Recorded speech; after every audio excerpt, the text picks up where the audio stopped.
Good morning, Audi S3 Fanatics. It's Peter, your Audi S3 Fanatic, coming from sunny Southern California today. What better way to start off the day than to create another DIY for you guys? So this project that we're working on today is one of my most requested projects, thanks to you subscribers. What we are putting together today is a rear carbon fiber diffuser on an Audi S3. Now, my S3, I've had a diffuser on for probably over a year and a half. I had attempted to do a DIY, but the way that I had done it, I was not very happy, and there was no way I was going to recommend for you guys to do it that way. So one of my local subscribers was kind enough, Steve, thank you so much, for volunteering your car for us to install your carbon fiber rear diffuser. Now, there are two methods of installing this diffuser, the right way or the wrong way. And today I'm going to show you guys how to do it the proper way.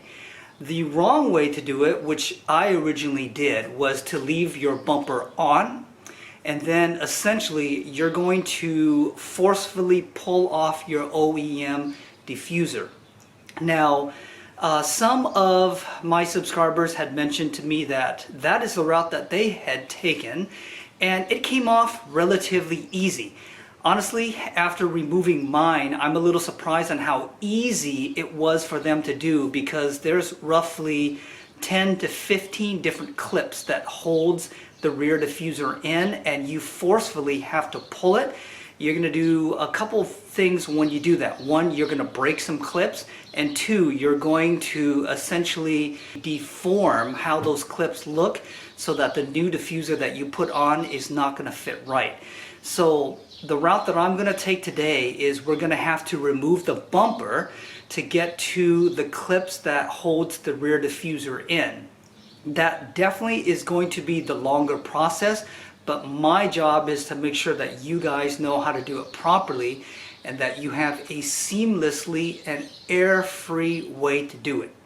So the proper steps in successfully getting your OEM diffuser off and the new one on is, one, I would recommend that you guys get your car up on a lift or at least jack so that you can get underneath the OEM diffuser to remove it, and it also gives you the height advantage so that you can safely pull the bumper off. That kind of leads me to point number two. The bumper does have to come off. It can be a little tedious because there are going to be several bolts that you need to remove to safely pull it off.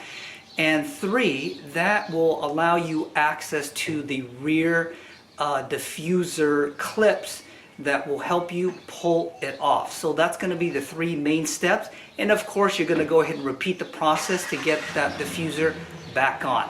So we'll go ahead and get started. Okay, so one of the first things that you're going to have to do is you do need to remove the tail lights. There is essentially a cover that looks just like this here. I just used a prying tool to get underneath, and this cover will pop off. You have two bolts here, and it's going to be a T25 that will remove both of these bolts from here. We'll take them out, and essentially this tail light will come right out, just like such. And then you want to go ahead and unclip this so that you can put your tail light assembly to the side. Once the tail light comes out, there's going to be a plastic bolt here that you need to remove, and this is going to be very crucial for you guys when you put it back in. There is a little arrow that points toward the middle of the car, and there's a line that you want to align it. I believe what that does is it just aligns the bolt in the correct orientation. All we did here was we just used a little pick to kind of pull it out, and as you can see, this is the bolt that holds the upper portion of the bumper into the chassis of the car. So go ahead and remove it, and you'll put it aside. One additional step that you will also need to do is you need to remove the three bolts that hold your wheel well liner to the bumper. There's going to be one here, two here, and then a third one, can't really see it, but it's just on top here. You'll also use the T25 star bits to remove it. And as you guys can kind of see, what Steve is doing here is he's putting some blue tape on the bumper, because when we remove this here, the last thing you want to do is damage your body panel. So we'll go ahead and just cover it, keep it nice and safe.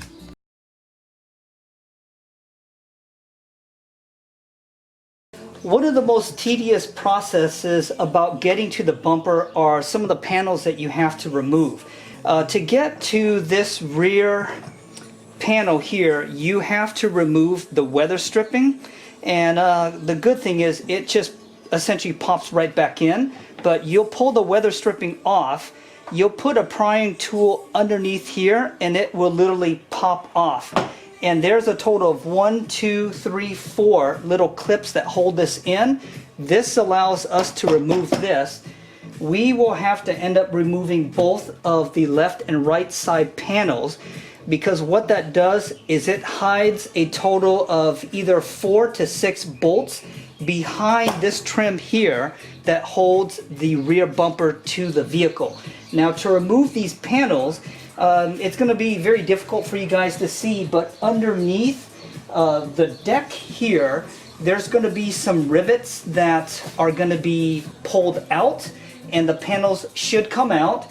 On the sides here, there's going to be 2 different luggage loop holders that you will need to remove as well. So what Steve and I will do is we'll remove this piece. We'll slowly remove the rivets off of the left and right panels to get these panels off. And once we finish that, we'll show you where the hidden bolts are to hold the bumper in. So we are working on the right side. The left side over there we were able to remove, but I wanted to show you there's a hole here, and there's actually a plastic grommet you have to remove, because inside you'll have a 10mm bolt that holds the bumper in.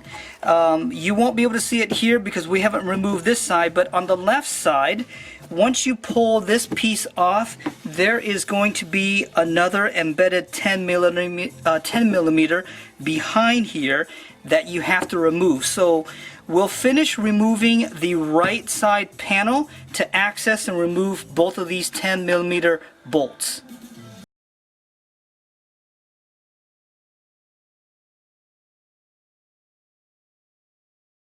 So guys, I wanted to show you some tools that you're going to need to get to the 4 embedded bolts that hold the bumper to the chassis. What Steve and I did was we went ahead and went to Harbor Freight, purchased a pass-through bolt, and as you can tell, this is a 10mm, because the bolt that we need to get to, it's about this long, and the 10mm sits at the very edge. So if you put a regular socket through, you're only going to get about this much. So what we did was we purchased this pass-through set that attaches like this here, and then I used just a impact to get here. And now what that does is, as you can tell, it gives you that distance so that you can safely undo it. Now once you get the bolt to the very top of that inner section, you want to be very careful, because if it comes out and drops, it's going to be in an area that you cannot get to. So just take your time in doing it, but this setup here is going to greatly help you out. Another step that you're going to have to do to get the diffuser loose is you've got to remove these clips here, or I should say bolts. These are also going to be T25s that attach to the body of the vehicle. You remove this one here, and then there's one over here that you remove, both of these. And once that's finished, we'll be able to kind of figure out how to remove the bumper from its assembly. Another step that you're going to have to do to remove the edges of the bumper is, if you guys can see here, there's a little notch that holds the sides of the bumper together. And again, as you can tell, Steve and I put tape here because we didn't want to damage this side. But I went ahead and removed the other side, and it doesn't look too difficult. What you're going to have to do you get a flathead screwdriver here, and what I did was I essentially kind of pried this down.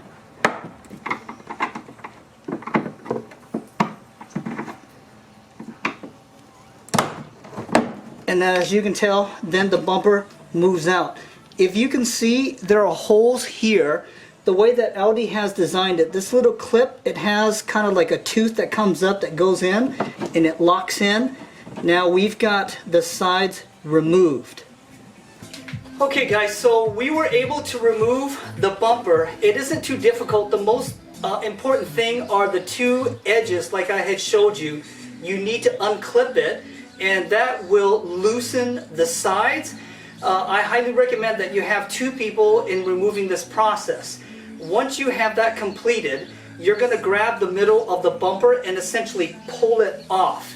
Those four difficult 10mm screws that I had showed you about, once you pull the bumper off, you're going to actually see them, and they are a good 2.5–3 inches long. That actually goes, if you can see it, it goes right into this hole here and it supports the bumper. The other crucial thing that you're going to need to do is to make sure that you disconnect all of your sensor wires that attach to the bumper, and that way you can take the bumper off, go ahead and set it on something that's soft so that you don't damage it. But at this point we have the bumper off. We're going to slowly remove all of these clips, and I'll show you from the diffuser, and that will allow us to take that diffuser off. Here is the interior look of your bumper, and I'm kind of panning through the diffuser section, and as you can tell, take a look at all these clips here. I had told you guys you could either do it the wrong way, which is essentially ripping your diffuser off, but what happens is, taking a closer look here, you'll see that it's held in place. They're plastic, but you have to push this down to have it go through this little slot here, and it's all over the entire bumper.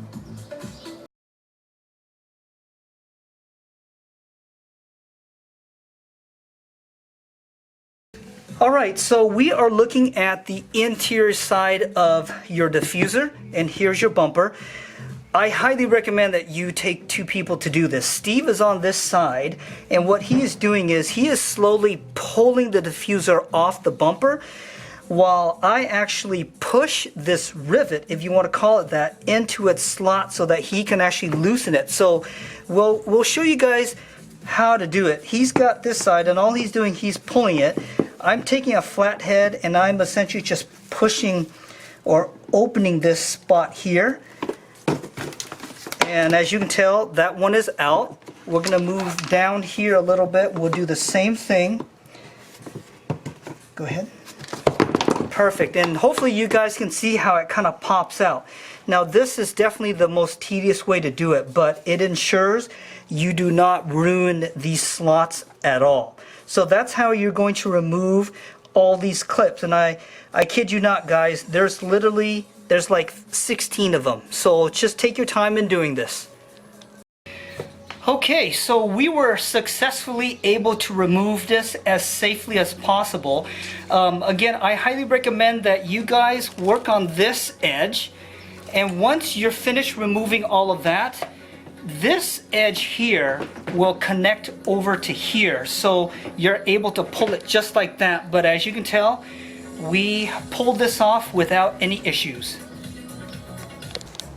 Okay, so here is the CF diffuser, and what I would recommend that you guys do is, here is the clip area.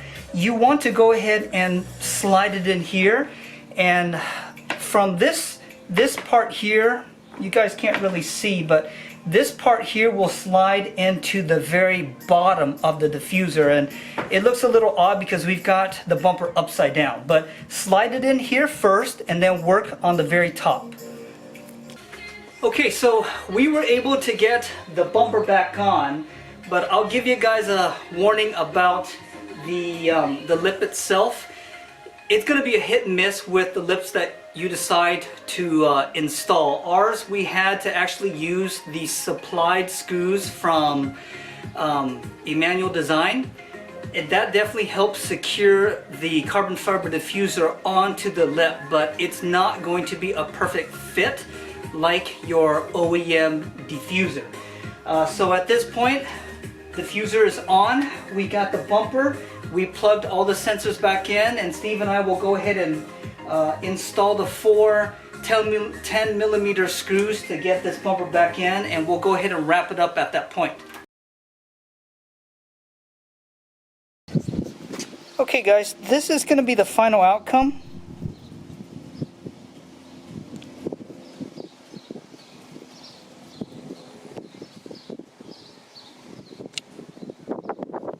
Okay guys, so we are finished with the carbon fiber diffuser install, and before I give you my final thoughts, I wanted to go ahead and give shout outs to Steve for volunteering his S3 and allowing me to install the diffuser so I can make this DIY for you guys.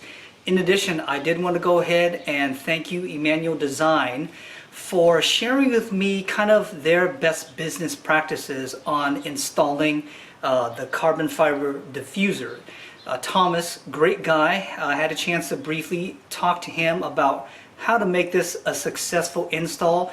Turned out very well using some of his tips. So big shout out to EDM to helping me out. Now for the final feedback on the install of the diffuser, I will tell you guys straight up, it's not going to be a super easy job to do. With Steve's help, it took me roughly 5 hours to get the job done, and again, it was my first time removing the bumper and doing it the proper way. I still think you guys can do it. You're going to have some patience, some specialized tools, which I had detailed out earlier in the video, but you can definitely do it. Now, the one big caveat that I did want to share with you on the success of the install is really going to be dependent upon the creation of the manufacturer's diffuser. Steve's purchase was from EDM, and I will say that the overall diffuser, it fit well. It did require some coaxing to get it to fit properly, but in all honesty, I don't think there's going to be any lip or diffuser that's going to fit absolutely perfect in terms of being it flush and having it mold to how the OEM diffuser is going to look. But the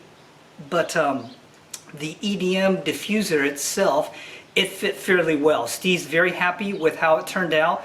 I'm very impressed with it. In fact, it fits better than the diffuser that I had purchased from China. And again, it's from China. But with that caveat, I will say that it's really going to depend on how well the manufacturer molded the CF diffuser, what molding they used. And hopefully I will say that you guys will hopefully choose one that is going to fit as well as you can get it to fit. But in closing, definitely a job that you guys can accomplish. Hopefully this video is going to help you guys. Just take some time, a little patience, have the right tools, and you will have a successful DIY completion of the CF diffuser. As with all of my videos, I did want to go ahead and thank all my subscribers for the support. Thanks for watching. I will continue to do some additional projects for all of you guys to kind of follow along. This is Peter, your Audi S3 Fanatic. Thanks for watching, and I look forward to seeing you guys in the next DIY.